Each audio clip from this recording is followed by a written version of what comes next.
तो आज के इस क्लास में हम देखेंगे पार्ट 5 का अभ्यास प्रश्न। ठीक है, तो देखिए पहला नंबर क्वेश्चन क्या कह रहा है नीचे दिए गए 4 विकल्पों में से सही उत्तर चुनिए। और इसका पहला नंबर क्वेश्चन कह रहा है निम्न में से कौन सा कथन सत्य है। यानी कि 4 ऑप्शन आपको देखने को मिल रहा है, इसमें से कौन सा ऑप्शन जो है वो सत्य है। तो इसका राइट आंसर हो जाएगा घ नंबर। पतन नगरों ने भारत में उद्योगों का आकर्षित किया, या फिर उद्योगों को आकर्षित किया। ठीक है, चलिए आगे बढ़ते हैं। 2 नंबर प्रश्न कह रहा है निम्न में से कौन सी एक अर्थव्यवस्था में उत्पादन का स्वामित्व व्यक्तिगत होता है। इसमें हो जाएगा आपका राइट आंसर क पूंजीवाद। ठीक है, चलिए आगे देखते हैं। 3 नंबर प्रश्न कह रहा है निम्न में से कौन सा एक प्रकार का उद्योग अन्य उद्योगों के लिए कच्चे माल का उत्पादन करता है। तो इसका राइट आंसर हो जाएगा ग नंबर, आधारभूत उद्योग। ठीक है, चलिए आगे बढ़ते हैं। 4 नंबर प्रश्न कह रहा है निम्न में से कौन सा एक जोड़ा सही मेल खाता है। ठीक है, तो यहाँ पे इसका राइट आंसर हो जाएगा घ लौह इस्पात उद्योग। ठीक है, 2 नंबर प्रश्न कह रहा है निम्नलिखित पर लगभग 30 शब्दों में उत्तर लिखिए। यानी कि अब जो क्वेश्चन हम लोग देखेंगे उसका जवाब 30 शब्दों में हम लोग देंगे। ठीक है, चलिए आगे बढ़ते हैं जी। तो 2 नंबर का पहला नंबर प्रश्न कह रहा है उच्च प्रौद्योगिकी उद्योग के बारे में हम लोग को लिखना है। तो लिखेंगे उच्च प्रौद्योगिकी उद्योग में यंत्र मानव कंप्यूटर आधारित डिजाइन तथा निर्माण, धातु पिघलाने एवं शोधन के इलेक्ट्रॉनिक नियंत्रण एवं नए रासायनिक व औषधियां उत्पाद प्रमुख स्थान रखते हैं। इन उद्योगों के साफ सुथरे बिखरे कार्यालय एवं प्रयोगशालाएं देखने को मिलती है। यानी कि आपके सामने देखने को मिलता है, बहुत अच्छी अच्छी इलेक्ट्रॉनिक चीजें आपको बनते हुए नजर आते हैं, लेकिन जहाँ पे यह फैक्ट्रिया होती है वहां पे जो है ना प्रोडक्ट वो सब बिखरे हुए नजर आते हैं। ठीक है, चलिए आगे देखते हैं जी। 2 नंबर कह रहा है विनिर्माण। तो लिखेंगे उत्तर में विनिर्माण का शाब्दिक अर्थ है हाथ से बनाया, फिर भी इसमें यंत्रों द्वारा बनाया गया सामान भी सम्मिलित किया जाता है, जिसमें कच्चे माल को स्थानीय या दूर बाजार में बेचने के लिए उच्च मूल्य के तैयार माल में परिवर्तित कर दिया जाता है। यानी कि पहले तो वह उसका रेट जो है वो कम रहता है, लेकिन बाद में उसको अधिक मूल्य वाली बना दी जाती है। एवं हस्तशिल्प कार्य से लेकर लोहे व इस्पात को गढ़ना, प्लास्टिक के खिलौने बनाना, कंप्यूटर के अति सूक्ष्म घटकों को जोड़ना एवं अंतरिक्ष यान निर्माण इत्यादि सभी प्रकार के उत्पादन को विनिर्माण के अंतर्गत माना जाता है। यानी कि बोला गया है विनिर्माण किसको कहेंगे, जो पहले से छोटा निर्माण हुआ है वस्तु, ठीक है, उसका प्राइस भी कम है, और फिर उसमें मशीन में ले आकर के यानी कि फैक्ट्रियों में ले आकर के उसको थोड़ा सा और मॉडिफाई कर दिया जाए और उसका रेट बढ़ा दिया जाए, जिसको हम क्या कहते हैं विनिर्माण कहते हैं। ठीक है, यानी कि पहले से कोई वस्तु बनी हुई है कम रेट की, ठीक है, या फिर कम मूल्य की, और फिर उसको फैक्ट्रियों में ले जाकर के उसको अधिक मूल्य पे बेचा जाए या फिर अधिक मूल्य वाली वस्तु उसको बना दी जाए, तो उसको हम बोलते हैं विनिर्माण। ठीक है, चलिए आगे बढ़ते हैं।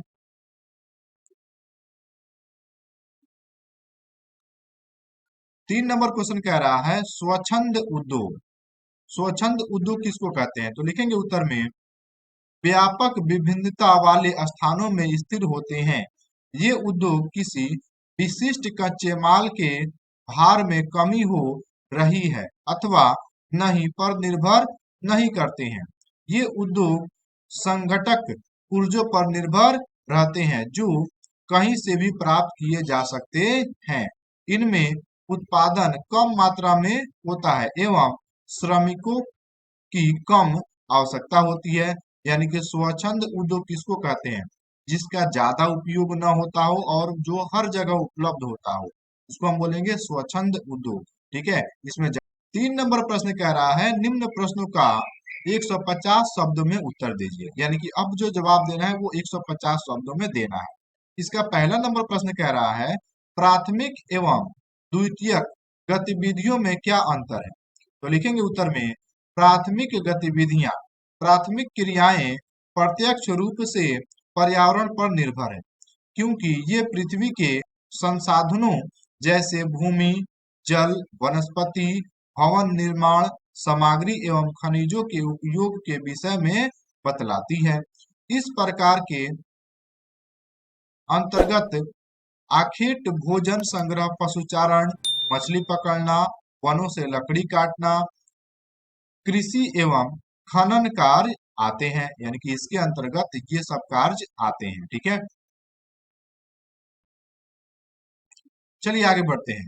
द्वितीयक गतिविधियां लिखेंगे। द्वितीयक गतिविधियां में द्वितीयक गतिविधियों द्वारा प्राकृतिक संसाधनों का मूल्य बढ़ जाता है। प्रकृति में पाए जाने वाले कच्चे माल का रूप बदलकर यह उसे मूल्यवान बना देती है। कपास का सीमित उपयोग है, लेकिन तंतु में परिवर्तन होने के बाद यह और अधिक मूल्यवान हो जाती है। इसका उपयोग वस्त्र बनाने में किया जाता है, यानी कि इसका उपयोग वस्त्र बनाने के लिए किया जाता है। 2 नंबर प्रश्न कह रहा है कि विश्व के विकसित देशों के उद्योगों के संदर्भ में आधुनिक औद्योगिक क्रियाओं की प्रमुख प्रवृत्तियों की विवेचना कीजिए। तो लिखेंगे उत्तर में आधुनिक निर्माण की विशेषताएं। पहला नंबर एक जटिल प्रौद्योगिकी यंत्र।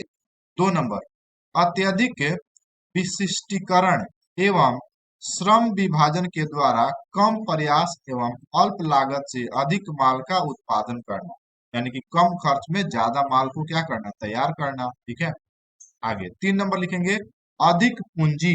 ठीक है, 4 नंबर में लिखेंगे बड़े संगठन। 5 नंबर में लिखेंगे प्रशासनिक अधिकारी वर्ग। आधुनिक निर्माण के मुख्य संकेंद्रण कुछ ही स्थानों पर सीमित है। विश्व के कुछ स्थलीय भाग को 10% से कम भूभाग पर इसका विस्तार है। यह देश आर्थिक एवं राजनीतिक शक्ति के केंद्र बन गए हैं। 3 नंबर क्वेश्चन कह रहा है अधिकतर देशों में उत्पन्न प्रौद्योगिक उद्योग प्रमुख महानगरों के परिधि क्षेत्रों में ही क्यों विकसित हो रहे हैं, व्याख्या कीजिए। यानी कि इस क्वेश्चन में बोला गया है कि अधिकतर जितने सारी फैक्ट्रियां हैं वह बड़े शहरों में ही क्यों देखने को मिलता है, क्या कारण है उसका। तो लिखेंगे उत्तर में उच्च तकनीकी उद्योग महानगरीय शहरों के परिधीय क्षेत्रों में की ओर आकर्षित होते हैं, क्योंकि उन्हें अपने उद्योग स्थापित करने के लिए पर्याप्त स्थान मिलता है। महानगरीय शहरों से बेहतर परिवहन और संचार सुविधाओं तक उनकी पहुंच है। अपने उद्योग में मजदूरों की कमी नहीं हो सके, यानी कि ये लोग शहर में इसलिए अपना फैक्ट्री लगाते हैं ताकि वहां पर मजदूरों की संख्या कम ना हो, साथ ही साथ वहां पे तकनीक आसानी से उपलब्ध हो, साथ ही साथ वहां पे सड़कों की व्यवस्था अच्छी हो। यही कारण है कि वह नगरों में व्यवस्था करते हैं, फिर बड़े बड़े फैक्ट्री लगाते हैं। ठीक है, चलिए आगे देखते हैं। 4 नंबर 4 नंबर प्रश्न कह रहा है अफ्रीका में अपरिमित प्राकृतिक संसाधन है, फिर भी औद्योगिक दृष्टि से यह बहुत पिछड़ा महाद्वीप है। समीक्षा कीजिए। लिखेंगे उत्तर में कच्चे माल को कारखाने तक लाने के लिए और तैयार सामग्री को बाजार तक पहुंचाने के लिए तीव्र और सक्षम परिवहन सुविधा औद्योगिक विकास के लिए अति आवश्यक है। परिवहन लागत की औद्योगिक इकाई की स्थिति को निश्चित करने में महत्वपूर्ण होता है और किसी उद्योग का आकार और उनमें लगा पूंजी कार्यरत मजदूरों की संख्या एवं उत्पादन की मात्रा पर निर्भर कर। उद्योगों की स्थिति में मजदूरों का प्रमुख कारक है, यानी कि एवं उद्योगों के लिए अच्छे मजदूरों की आवश्यकता होती है। तो आज के लिए इतना ही, फिर मिलते हैं अगले क्लास में। तब तक के लिए जय हिंद, वंदे मातरम।